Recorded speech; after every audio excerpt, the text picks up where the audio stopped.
Burleigh, we have granted thy request for a private audience.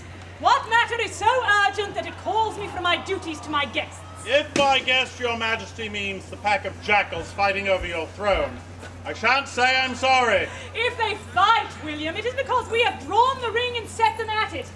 There is much to be learned of a person's character and how they conduct themselves when a great prize is at stake. Yes, especially when that prize is your throne. I have very little time, William. I'm appointed shortly to meet with the Earl of Leicester. He and I have much to discuss. Such as your future duties as the Countess of Leicester? My dear Cecil, thou hast always been a good and faithful adviser. Take care not to overstep thy bounds. Your Majesty, it is because I'm a good adviser that I must overstep. My queen, you cannot abdicate the throne and marry Sir Robert Dudley. Cannot? We are Queen of England. We can do what we like. Or hast thou forgot? I've not forgotten, but thou hast. To set your crown at hazard for this marriage. You and the council have urged me to marry since the very day of my coronation. We urge you to marry for the good of the country, not for the ruination of it. Lord Burleigh, remember that you are addressing your sovereign. It's all for now, but for how much longer? Your Majesty, I'm an old man who has done his best to give you good advice and counsel, even when it ran contrary to your desires. But I tell thee this abdication and marriage will bring nothing but grief to the people, to the country, to you, and to Robert Dudley, damn his eyes. Grief? How so? Methinks Lord Robert would rather live in the hopes of thy love and the possibility of a crown than the surety of thy love and no crown. He is not so base. Perhaps not base, but he is ambitious. I can no more see him in a quiet country retirement than I can see thee. And there's still the question of his first wife's death. William, I know in my heart he is innocent.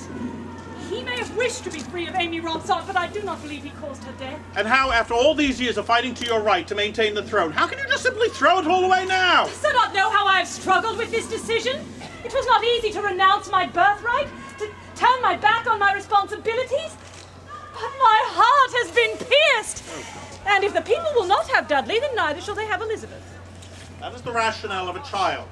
A selfish child, not of a queen. I am not a child. I was never allowed to be a child. William, thou hast always been more than an advisor to me. A friend. Nay, even a father. And 'tis in that regard that I speak to thee now. Thou art blessed with a happy marriage and fortunate in thy children. Aye, Mildred gone these last 2 years was the joy of my life. Then canst thou not wish the like happiness for me?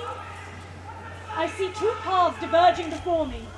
One, as queen, leads to greatness, but at the cost of my womanhood. For as queen we will not be mastered. No man will be less than master of his wife. We would rule, perhaps well, perhaps badly, but certainly alone. What might those years of solitary responsibility wreak? Will we not find ourselves aged and embittered, never to have known the joys of motherhood or the comfort of a shared bed? How well could I rule, never experiencing the life of passion that most of my subjects take for granted?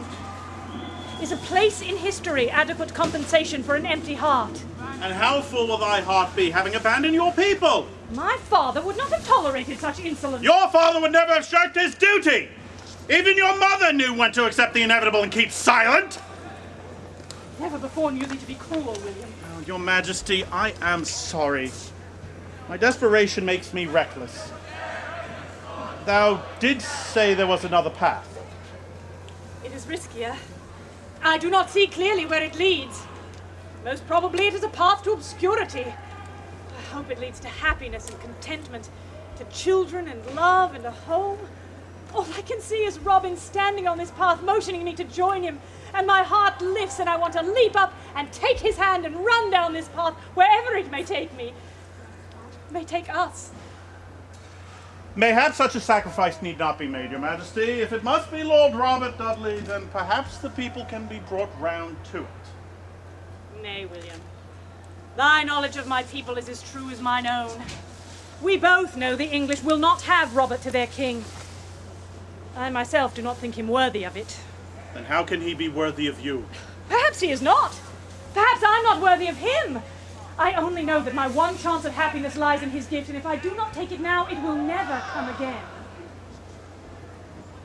I cannot see any good coming of this, your majesty, but as you are my queen, I shall bow to your wishes.